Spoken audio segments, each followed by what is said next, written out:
আবু সুফিয়ান রাদিয়াল্লাহু তাআলা আনহু একজন জলিল কদর সাহাবী। ওই সাহাবী যখন কাফের ছিলেন, তখনও মুসলমান হন নাই। তখনকার একটা ঘটনা শুনতে আপনারা রাজি আছেন? তাহলে চৌকান্ন হয়ে বসেন। কান আছে দুইটা, চারটা বলবেন কেমনি? চাতক পাখির মতো বসেন। একটা উদাহরণ দিয়ে শেষ করব। আবু সুফিয়ান রাদিয়াল্লাহু তাআলা আনহু তখনও কাফের। আপনারা জানেন হুদাইবিয়ার সন্ধি হয়েছে। আল্লাহর নবী উমরা করতে গেছিলেন, তারা দেন নাই, তারা উমরা করতে দেয় নাই, কিছু সন্ধি হয়েছে। ওই সন্ধি চলাকালীন সময়ে আল্লাহর নবী সাল্লাল্লাহু আলাইহি ওয়াসাল্লাম রোম সম্রাট হিরাক্লিয়াসের কাছে পত্র পাঠাইলেন ইসলামের বাণী দিয়া, ইসলামের দাওয়াত দিয়া। পত্র যখন আল্লাহর নবী মদিনা থেকে হিরাক্লিয়াসের কাছে পাঠাইলেন, হিরাক্লিয়াসের দেশে তখন আবু সুফিয়ান কাফের ছিল। তখন দল বল নিয়ে ব্যবসার উদ্দেশ্যে ওই দেশে, রোমান দেশে ছিলেন। হিরাক্লিয়াস চিঠি পাইয়া তার দরবারের লোকদেরকে বলল যে মক্কার কারা কারা বর্তমান সময়ে উপস্থিত আমার দেশে আছে, এদেরকে নিয়ে আসো। তো খুঁজা খুঁজা বের করছে আবু সুফিয়ানের টিম, ধরে নিয়ে গেছেন রাজদরবারে। রাজদরবারে নেওয়ার পরে রোমান আর হলো আরব ভাষা দুই, তো তর্জমান দুভাষী রাখছেন একজন। দুভাষীর মাধ্যমে রাজা হিরাক্লিয়াস আবু সুফিয়ানের সাথে কথা বলছেন। আবু সুফিয়ানকে রাজা হিরাক্লিয়াস দুভাষীর মাধ্যমে জিজ্ঞাসা করে, এই মক্কাবাসীর মধ্যে মক্কায় যে ব্যক্তি নবী মুহাম্মদুর রাসূলুল্লাহ সাল্লাল্লাহু আলাইহি ওয়াসাল্লাম নবী দাবি করছেন, তার বংশের দিক থেকে তোমাদের মধ্যে সবচেয়ে কাছের ব্যক্তি কে, কাছের লোককে তোমাদের মধ্যে? আবু সুফিয়ান বলল যে নবী মুহাম্মদ সাল্লাল্লাহু আলাইহি ওয়াসাল্লামের বংশের দিক থেকে এখানে সবচেয়ে কাছের লোক হইলাম আমি। দুভাষীকে রাজা হিরাক্লিয়াস বললেন, আবু সুফিয়ানকে আমার একদম সামনে বসাইয়া দাও, আর আবু সুফিয়ানের সকল টিমের সকল সদস্যকে আবু সুফিয়ানের পিছনে বসাইয়া দাও। আবু সুফিয়ানকে একলা সামনে আর আবু সুফিয়ানের পিছনে তার সকল সদস্য বসাইছেন। এবং রাজা হিরাক্লিয়াস বললেন, সদস্যদেরকে বলে দাও, ওই টিমের সকল সদস্যদেরকে বলো, আমি আবু সুফিয়ানকে রাজা হিরাক্লিয়াস কয়েকটা প্রশ্ন করব। এই প্রশ্নের সঠিক উত্তর যদি আবু সুফিয়ান না দেয়, মিথ্যা যদি বলে, তাহলে তোমরা টিমের সকল সদস্য পিছন থেকে সবাই মিলে আবু সুফিয়ানকে মিথ্যুক বলে আখ্যায়িত করবে। আবু সুফিয়ান বলেন, আল্লাহর কসম, ফাওয়াল্লাহি লাউলাল হায়াউ মিন আন ইয়াসিরু আলাইয়া কাযিবান লাকাযাবতু আনহু। আল্লাহর রাসূলের এই সাহাবী তৎকালীন সময়ের কাফের আবু সুফিয়ান, তিনি বললেন, আবু সুফিয়ান আমি আজকে ডিক্লেয়ার দিচ্ছি, হাদিস বর্ণনা যখন করেছেন তখন তো তিনি মুসলমান, আমি আজকে বলতেছি রাজা হিরাক্লিয়াসের সামনে যদি এই লজ্জা আমার না থাকতো যে আমি মক্কার একজন নেতা, আমি মক্কার একজন লিডার, আমি একজন সম্ভ্রান্ত লোক, সমাজের একজন ভালো লোক, আমি যদি নবী মুহাম্মদ সাল্লাল্লাহু আলাইহি ওয়াসাল্লামের ব্যাপারে একটা মিথ্যাও বলি, তাহলে রাজদরবার থেকে সারা বিশ্বের মাঝে আবু সুফিয়ান মিথ্যুক বলে প্রমাণ হয়ে যাবে। সুবহানাল্লাহ। আমার যদি মিথ্যুক আখ্যায়িত আমাকে করবে, মিথ্যা যদি আমার প্রতি আখ্যায়িত করে মানুষ, এটা আমার জন্য লজ্জার। কখন বলতেছেন? যখন তিনি কাফের তখনকার সময়ের এই কথা, যে আমি কাজটা ওই সময় করেছি। বর্ণনাটা কথাটা এই মুসলমান হওয়ার পরে বলতেছি। আমার ভিতরে একটা লজ্জা ছিল, মানুষ যদি আমাকে মিথ্যুক বলে তাহলে আমি লজ্জায় মানুষের সামনে মুখ দেখাইতে পারবো না। সুবহানাল্লাহ।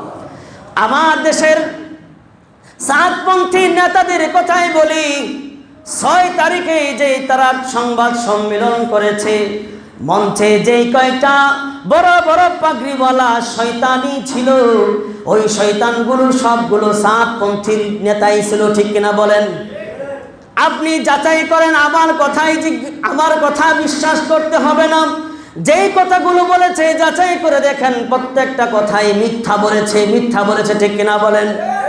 দেশের সিংহভাগ মুসলমান এই কথাটা সারা বিশ্বে যখন যাবে, সারা বিশ্বের সকল আলেম উলামা, সারা বিশ্বের সকল মুসলমান যখন যারা জানবে, আজকে নয় শুধু কিয়ামত পর্যন্ত, নেট দুনিয়ায় যতদিন পর্যন্ত এই সাংবাদিক সম্মেলনগুলো থাকবে ততদিন পর্যন্ত তাদেরকে দাড়ি টুপি পাগড়ি জুব্বা নিয়া মিথ্যুক তারা প্রমাণিত হবে কিনা বলেন? তাহলে দাড়ি পইরাও, দাড়ি রাইখাও, পাগড়ি পইরাও, জুব্বা পইরাও, হায়া নাই, হায়ার জন্য পোশাক পরেছে কিন্তু এদের ভিতরে হায়া নাই, ঠিক কিনা বলেন? আবু সুফিয়ান পোশাক পরে নাই, কাফের ছিল, তারপরেও তার ভিতরে হায়া ছিল। মানুষ যদি আমাকে মিথ্যুক বলে তাহলে লজ্জায় আমি মুখ দেখাইতে পারবো না। কাজেই নবী মুহাম্মদ সাল্লাল্লাহু আলাইহি ওয়াসাল্লামের ব্যাপারে একটা মিথ্যা কথা বলার তিনি সাহস করেন নাই। সুবহানাল্লাহ। মহিলা মানুষ তাদের চেহারা দেখাইতে লজ্জা করত, শুধুমাত্র টাচ দেই। সূরাতুল কাসাস 25 নম্বর আয়াত, ফাজাআতহু ইহদাহুমা তামশি আলা ইস্তিহয়া।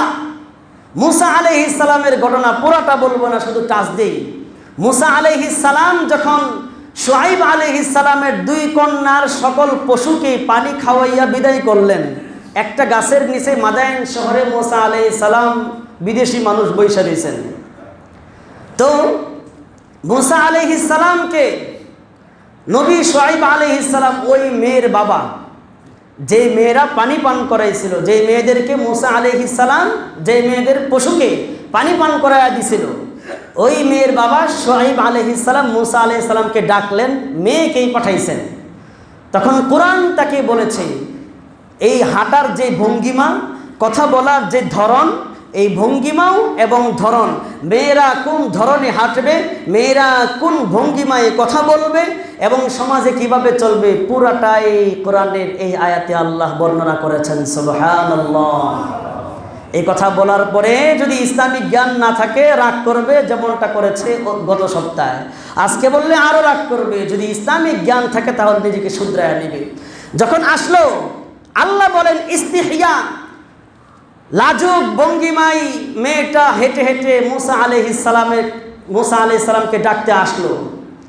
এবং যখন কাছে আসলো, তৎকালীন সময়ে কিন্তু কোরআন নাজিল হয় নাই। যেই পর্দা কোরআনের মধ্যে আছে ওই পর্দা তখন ছিল না, ছিল পর্দার বিধান ছিল না। তারপরেও তারা জামা পরতেন আমাদের হাবা খাবার মতো বড় বড়, টাইট ফিট না, এমন টাইট ফিট যে সব বেসে যায় এরকম না, ডোলা ডোলা ছিল। এই শুআইব আলাইহিস সালামের কন্যাটা মুসা আলাইহিস সালামের সামনে যখন আসলেন, তাকাইয়া দেখেন জামার আস্তিন হাতা দ্বারা তার মুখটা এভাবে ঢেকে তারপরে আসছেন। সুবহানাল্লাহ। যখন পর্দা ছিল না তখন। আর কোরআনে মুখ ডাকার কথা সূরাতুল আহজাবের 59 নম্বর আয়াতে আল্লাহ বলেছেন, আপনি আপনার বিবি, আপনার কন্যা এবং মুমিনদের বিবিদেরকে, নারীদেরকে বলে দেন তারা যেন রাস্তায় বের হওয়ার সময় জিলবাব, বড় চাদর পরে বের হয় এবং চাদরের সামনের বাঁক যেন তাদের মুখের সামনে টেনে লম্বা করে দেয়, যেন মানুষ তাদের চেহারা দেখতে না পারে। সুবহানাল্লাহ। আর হিজবুত তৌহিদ ভণ্ড নামে একটা আছে, কিছু নারী আছে হিজাব পইরা এই আয়াতের বিরোধিতা করে, নির্দ্বিধায় এরা এই আয়াতের বিরোধিতা করার কারণে এরা ইসলাম থেকে খারেজ হয়ে গেছে, ঠিক কিনা বলেন? আর আমার এই সমাজে আপনাদের ছেলে মেয়েদেরকে আমি ইঙ্গিত করে বলি, আপনি মুসলমান, দ্বীনের কোনো ক্ষতি হতে দিবেন না। আপনার পরিবারের, আপনার বিবির উপরে, সন্তানের উপরে কোনো আঘাত যেমনি আপনি সহ্য করেন না, দ্বীনের উপরে সামান্য আঘাত তার চেয়েও বেশি আপনি সহ্য করবেন না। সুবহানাল্লাহ। পারবো তো ইনশাআল্লাহ?